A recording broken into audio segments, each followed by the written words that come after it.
Our basic message has been, again, the buildings consuming these 40% must be addressed with any serious program for energy savings.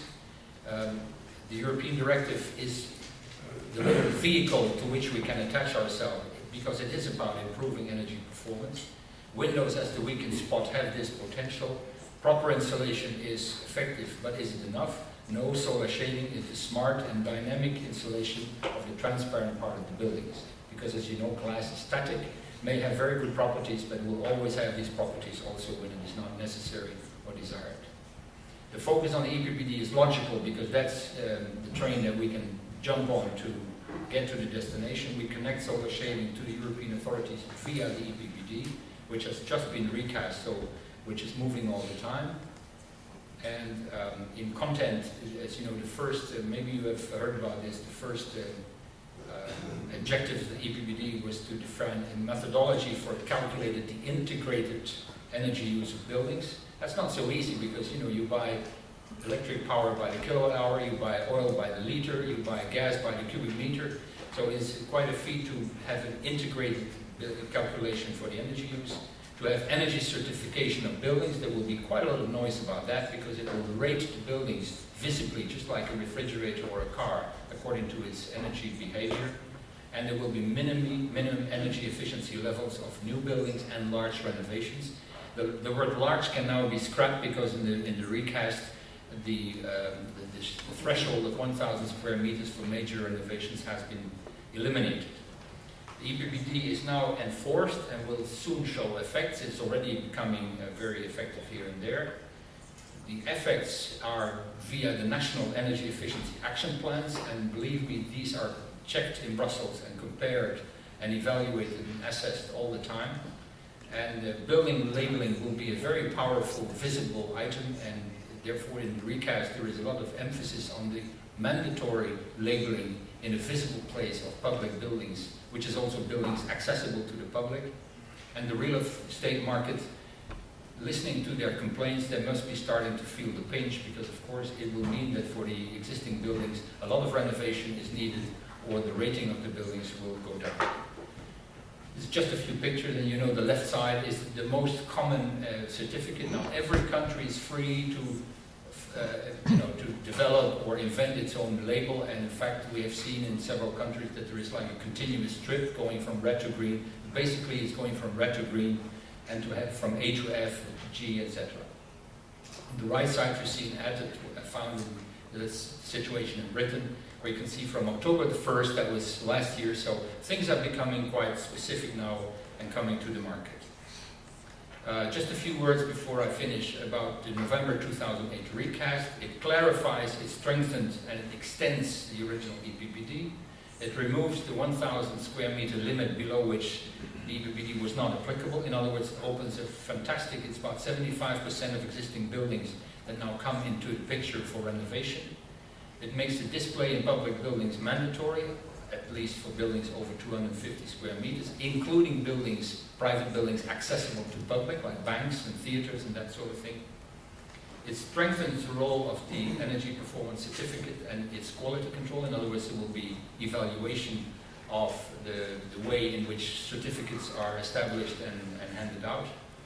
It requires a leading role for the public sector. In other words, the exemplary behavior of the government and the authorities will be put in the spotlight, and last but not least, there will be penalties for non-compliance. And I heard this very week on Tuesday, 3 European states have been pulled to court, taken to court in Luxembourg for non-compliance with the first phase of the EPBD. So there is a real specific stick behind the door, and basically it amounts, if you're condemned, that there will be financial compensations to be paid. What has that to do with our business? Well, online, we have, as ESSO, we have used the online facilities for making our position clear. We have responded to the public consultation.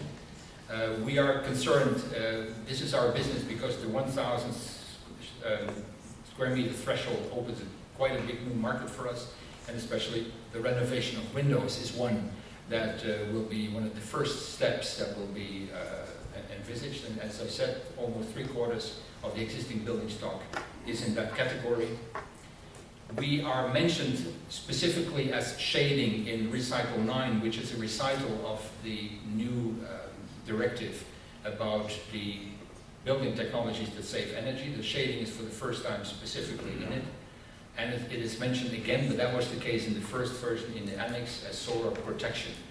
As I said this morning to other people, we need to be careful with our terminology, because solar protection, solar shading, solar control, we need to be specific and make sure that they understand what we are talking about.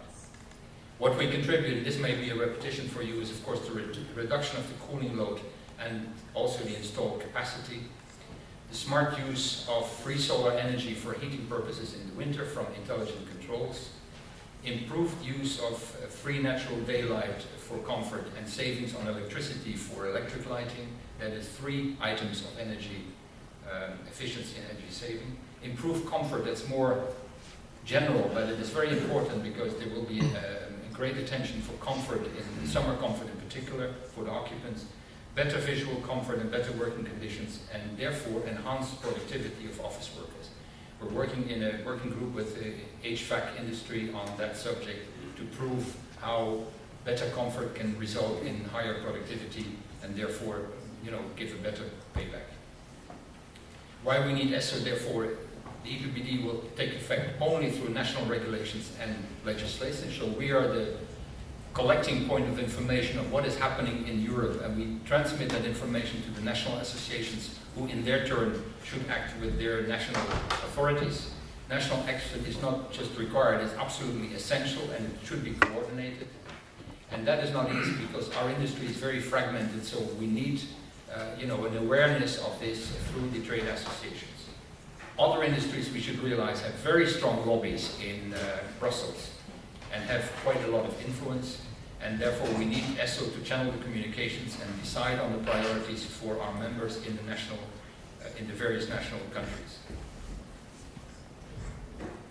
We are active, and we will know more about one of them soon.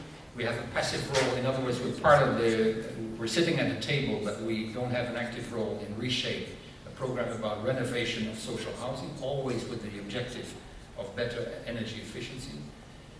That's finished now. We had a similar passive role in Buildings Platform, which is a huge source of information on what happens in the area of legislation in the 27 countries.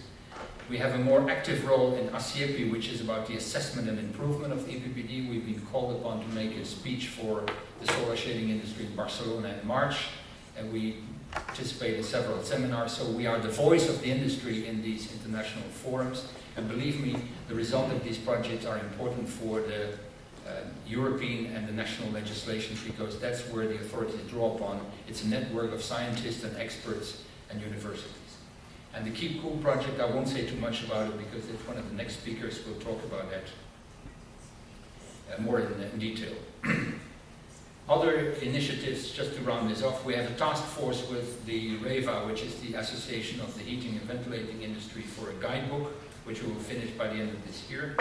We have been a supporting partner of the Energy Efficiency Watch, that's an initiative by the European Parliament to sort of survey if the various countries do a good enough job of establishing their own national energy efficiency action plans. We have a website that we try to keep alive as much as possible. We publish press articles. I think Andrew took a number of copies of the recent British publication where you will find an article about solar shading. We try to look at the glossary of product names in various languages. That's quite a difficult subject, but we need to talk the same language. We participate in conferences at the end, well, actually next week, Anders Hall will make an ESSO speech at the Energy Efficiency Conference in Wales, which is quite a prestigious opportunity. And we have also worked on the life cycle cost. You know that our products are always too expensive. They will always have to be bought when the budgets are gone. So you don't need to look at upfront cost, but you need to look at the complete life cycle cost, including the savings of energy which come to the help of the total budget. I thank you very much for your attention.